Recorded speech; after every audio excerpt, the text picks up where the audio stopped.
புதுக்கோட்டை மாவட்டம் அறந்தாங்கி அருகே உள்ள சின்ன வீரமங்கலம் கிராமத்திலிருந்து வில்லேஜ் குக்கிங்கிற ஒரு டீமை தான் இப்போ நம்ம பார்க்க வந்திருக்கோம். அவங்க வந்து ஒரு பெரிய ஒரு அச்சீவ்மெண்ட் செஞ்சுருக்காங்க. அதாவது யூடியூப்பில் வந்து ஒரு 30 மில்லியன் சப்ஸ்கிரைபரை வச்சு ஒரு பெரிய ஒரு அச்சீவ்மெண்ட் செஞ்சுருக்காங்க. அது எப்படி அவங்களுடைய நகர்வுகள் எப்படி இருந்துச்சு, இதுக்காக என்னென்ன எஃபோர்ட் எடுத்தாங்க அப்படிங்கிறத பற்றி அவங்கள்ட்ட கேட்போம்.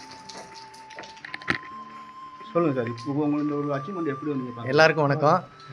நம்ம இப்போ 30 மில்லியன் சப்ஸ்கிரைப் வந்திருக்கும்போது எங்களுக்கு ஆரம்பத்தில் நாங்கள் 1 மில்லியன் 2 மில்லியன் சப்ஸ்கிரைப் இருக்கும்போது நமக்கு எப்படி ஒரு மனநிலை இருந்துச்சோ, இப்போ அதே மனநிலை இப்போ வந்து கடமைகள் கொஞ்சம் கூட இருக்கிறதா நாங்கள் வந்து உணர்றோம். இப்போ 10 மில்லியன் சப்ஸ்கிரைப் வந்திருக்கும்போது நம்ம தமிழ்நாட்டில் இந்திய அளவில் நம்ம எல்லாருக்கும் தெரிகிற மாதிரி இருந்துச்சு. இப்போ 30 மில்லியன் சப்ஸ்கிரைப் வந்திருக்கும்போது நம்ம சமீபத்தில் அமெரிக்கா போய்ட்டு வந்தோம். அமெரிக்காவில் இருக்க அமெரிக்கா சிட்டிசனே பார்த்துட்டு உங்களை நாங்கள் யூடியூப்பில் பார்த்துருக்கோம், ரொம்ப சந்தோஷமாக இருக்குது, நீங்கள் எங்கள் நாட்டுக்கெலாம் வந்திருக்கீங்க அப்படின்னு ரொம்ப சந்தோஷப்பட்டாங்க. அங்கே நம்மளோட இந்தியர்கள், அதாவது ஆந்திரா மக்கள், இப்போ கர்நாடக மக்கள், மும்பை மக்கள்லாம் இங்கே சந்தித்தோம். அவங்க நம்ம இந்தியன்னு சொல்லிக்கிறதுக்கு ரொம்ப பெருமையாக இருக்குது, நீங்கள் அங்கேருந்து நம்மளோட புகழை வந்து நம்ம அமெரிக்கா வரைக்கும் கொண்டு வந்திருக்கீங்க, ரொம்ப சந்தோஷப்பட்டாங்க. அப்போ தான் தெரிஞ்சு நம்ம 30 மில்லியனுக்கு அந்தளவுக்கு நம்ம மக்களுக்கு உலகளவில் பேர் அடிச்சிருக்கோம் அப்படிங்கிறது எனக்கு ரொம்ப பெருமையாக இருந்துச்சு. அதாவது ஒரு கிராமத்தில் இருக்க பசங்க படிச்சுட்டு வேலைவாய்ப்பு இல்லாமல் யாரும் இருக்க வேண்டாம். நம்ம உழைப்பும் நம்பிக்கையும் இருந்துச்சுன்னா பல இளைஞர்களுக்கு நாங்கள் முன்னுதாரணமாக இருக்கும்னு நினைக்கும்போது ரொம்ப பெருமையாக இருக்குது. எப்போவுமே நீங்கள் வந்து சோர்வு அடையாதே, நீங்கள் முயற்சி பண்ணீங்க அப்படின்னா கண்டிப்பாக உங்களாலையும் ஜெயிக்க முடியும். எங்களால் முடியும் போது கண்டிப்பாக உங்களால் முடியும். இப்போ அதாவது இப்போ உங்களுடைய அச்சீவ்மெண்ட்டில் வந்து நீங்கள் ஒரு 30 மில்லியன் வந்திருக்கீங்க. இப்போ இதுக்கான என்னென்ன எஃபோர்ட் எடுத்திருக்கீங்க, என்னென்ன மாதிரி கஷ்டங்கள்? இப்போ இந்த சேனல் ஆரம்பிக்கும் போது உங்களுக்கு தெரிஞ்சிருக்கும், எப்படி ஆரம்பிக்கிறேன்னு ஒரு ஐடியாவில் இருந்திருப்பீங்க. இதுக்காக நீங்கள் என்னென்ன மாதிரியான முயற்சிகளை எடுத்தீங்க? அதாவது நம்ம 2018 ஆரம்பித்தோம். அப்போது அந்த ஃபஸ்ட்டு உள்ள ஒரு 8 மாதத்தில் வந்து வீடியோ வியூஸே போகல. அப்போது நம்ம அந்த ஆடியன்ஸை பார்க்க வைக்கிறதுக்கு என்ன பண்ணலாம் அப்படின்னு பல தடவை யோசிக்கும் போது அதுலேருந்து ஒரு கண்டென்ட்டை பிடிச்சி 2019 பிக்கப் ஆகி கொண்டுட்டு வந்தோம். ஆனால் இப்போ என்னென்னா, இப்போ இன்ஸ்டாகிராம்லேருந்து, யூடியூப்பில், ஷார்ட்ஸ்லேருந்து பல வகையான மைக்ரோ கண்டென்ட் வந்து மக்கள் ரொம்ப விரும்பி பார்க்குறாங்க.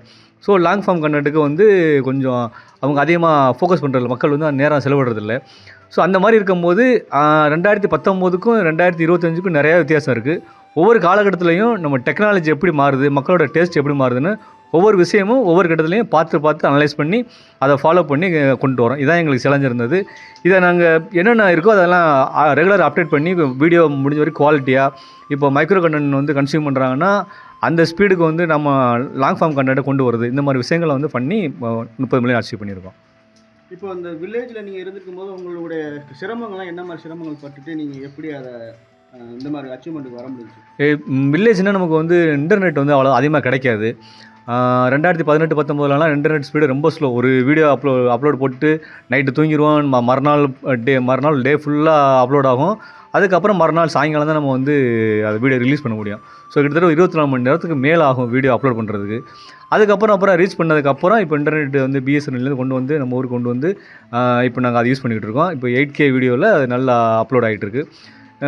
வில்லேஜில் இருக்கிறனால மெயினாக நாங்கள் வந்து பெரிய தடைக்கல்னால் இந்த இன்டர்நெட்டு தான் ஸ்பீடு. இப்போ அது இல்லை. மற்றபடி நமக்கு தேவையான பொருட்கள் வந்து ஏதாவது வெஸ்டர்ன் ரெசிபி எதாவது பண்ணுறோம் அப்படி பண்ணும்போது அதுக்கான பொருட்கள் கிடைக்காது. ஸோ நம்ம ஆர்டர் பண்ணோம்னா அதுக்கு வர்றதுக்கு 20 நாள், 30 நாள், 1 மாதம், 2 மாதம் இப்படி ஆகும். அந்த பொருட்கள் வந்து கிடைக்கிறது கஷ்டமாக இருக்கும். அதுதான், மற்றபடி வேறு ஒன்றும் இல்லை. இப்போ உங்களுடைய கண்டென்ட்டில் நீங்கள் ஒவ்வொரு கண்டென்ட்டாக போடுறீங்களா? புரோட்டா செய்கிறோம். இப்போ அந்த கண்டென்ட் எப்படி யோசிப்பீங்க? எப்படி இன்றைக்கி இதை செய்யலாம், நாளைக்கு இதை செய்யலான்னு எப்படி அதை ஐடியா பண்ணுவீங்க? ஆமாம், அது ஒவ்வொரு வீடியோவும் லாஸ்ட் வீடியோவில் உள்ள கமெண்ட்ஸை பார்ப்போம். ஆடியன்ஸ் வந்து மக்கள் வந்து எதை விரும்புகிறாங்க, இதை விரும்பியிருக்காங்களா, ஸோ அடுத்த வீடியோ நம்ம எதை விரும்புவாங்க அப்படிங்கிறத பார்த்து அதுக்கு அந்த மாதிரி ஃபாலோ பண்ணி கொண்டு போயிடுவோம்.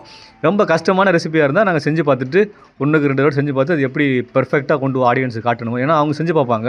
அப்படி செஞ்சு பார்க்கும்போது அது நம்ம என்ன கஷ்டங்கள் அதில் இருக்குதோ அதை வந்து அவங்களுக்கு தெளிவடைகிற மாதிரி அதை காமிச்சிருவோம். இப்போ ரீசெண்டாக வந்து உருளைக்கிழங்கு சிப்ஸ் போட்டோம். நாங்கள் வித்தியாசமாக கட் பண்ணி அதை போட்டோம். ஃபஸ்ட் நாங்கள் செஞ்சு பார்க்கும்போது அந்த கட்டிங்ஸ் வரலை, அந்த உருளைக்கிழங்கு ஒழுங்காக விரியலை. ஸோ அது எப்படி கட் பண்ணால் விரியும் அப்படிங்கிறத வீடியோவில் தெளிவாக காட்டணும் அப்படிங்கிறதெல்லாம் நாங்கள் முன்னாடி செஞ்சு பார்த்து வீடியோவில் எப்படி காட்டணும் அப்படிங்கிறத ரெடி பண்ணி காமிச்சிடுவோம். ஒவ்வொரு செய்யும் போதும் ஒவ்வொன்று நீங்கள் ட்ரையல் முன்னாடி பார்த்துட்டு அதுக்கப்புறம் ஆமாம். அதில் என்ன டிஃபிகல்ட்டிஸ் இருக்கோ அதை ஆடியன்ஸுக்கு தெரிகிற மாதிரி அதையும் ப்ரிப்பேர் பண்ணிடுவோம். நம்மளோட நாட்டு சமையல்லாம் செஞ்சு பார்க்க தேவையில்லை, அது நம்ம தாத்தாவுக்கு தெரியும், நம்ம எல்லாருக்குமே தெரியும். நாட்டு சமையல் வந்து பண்ணிடுவோம். கொஞ்சம் வெஸ்டர்ன் சமையலை கொஞ்சம் மேலே உள்ள பண்ணும்போது நம்ம செஞ்சு பார்த்துட்டா நல்லது. இல்லை அப்படின்னா அங்கே ஏதாவது ஒரு கோளாறு உருவாயிருவோமோ அப்போ தடுக்கிறதுக்காக நான் முன்னெச்சரிக்கையாக செஞ்சு பார்த்துருவோம். அப்போ உங்களோட சேனலுக்குன்னு ஒரு ஹைலைட்டாக ஒரு பிடி அப்படி இப்படின்னு சொல்கிறீங்களா? அது ஐயா சொல்றது ஒரு வித்தியாசமா சொல்லுவாங்கல்ல, அது எப்படி ஐயாவா சொல்றாங்களா? ஆமாம், அவங்க தாத்தாவோட பேச்சே அப்படி தான் இருக்கும். எது பேசினாலும் கொஞ்சம் வித்தியாசம் பேசுவாங்க. இன்றைக்கி ஒரு பிடி பிடிச்சலாம்னு சொல்லுவாங்க. ஒரு ஒவ்வொரு டைமில் அவங்க வித்தியாசமாக பண்ணிகிட்டே இருப்பாங்க. வார்த்தைகள் பேச்சுகள் எல்லாமே வித்தியாசமாக இருக்கும். பழங்காலத்தில் உள்ள தாத்தாக்கள் நம்ம பேசினாவே நிறையா வித்தியாசமான வார்த்தைகள்லாம் நமக்கு தெரிய ஆரம்பிக்கும். அந்த மாதிரி ஒரு வார்த்தை தான் அந்த வார்த்தை. அது மக்களுக்கு பிடிச்சிருக்கு. அது அப்படியே ஒவ்வொரு வார்த்தையாக கோர்த்து ஓப்பனிங் டயலாக் கொண்டு வந்தோம். உங்களுடைய அச்சீவ்மெண்ட்டுக்குன்னு யாரை முக்கியமான காரணம் சொல்லுவீங்க? மக்கள் தான் வந்து நம்ம இந்த அளவுக்கு எங்களை ஊக்கப்படுத்தின அந்த 30 மில்லியன் சப்ஸ்கிரைபருக்கும் இன்னும் பல சப்ஸ்கிரைப் பண்ணாமல் பார்க்குற எல்லா மக்களுக்குமே நாங்கள் வந்து விசிசி சார்பாக ரொம்ப நன்றியை சொல்லிக்கிறோம். எல்லாருக்கும் ரொம்ப நன்றி. செம்மையாக சமைக்கிறோம், பயங்கரமாக ருசிக்கிறோம். இன்னைக்கு ஒரு புட்டி எல்லாரும் வாங்க. நியூஸ் 8 செய்திகளுக்காக அறந்தாங்கி செய்தியாளர் கணேஷ் பாபு.